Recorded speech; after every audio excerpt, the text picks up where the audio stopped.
আমার যেসব বন্ধুরা বিয়া শাদি করার লেগে ফাল পারতাছস এই ঠাড়া পড়া গরমের মধ্যে, তখন জাস্ট কিছু কওয়ার নাই।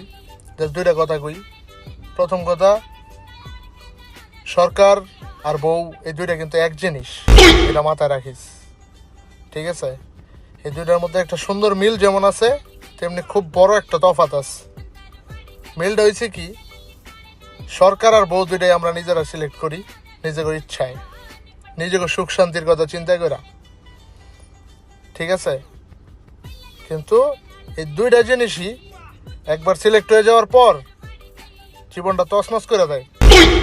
একটা কথাও শোনে না, না ঘরের বউ না সরকার, ঠিক আছে?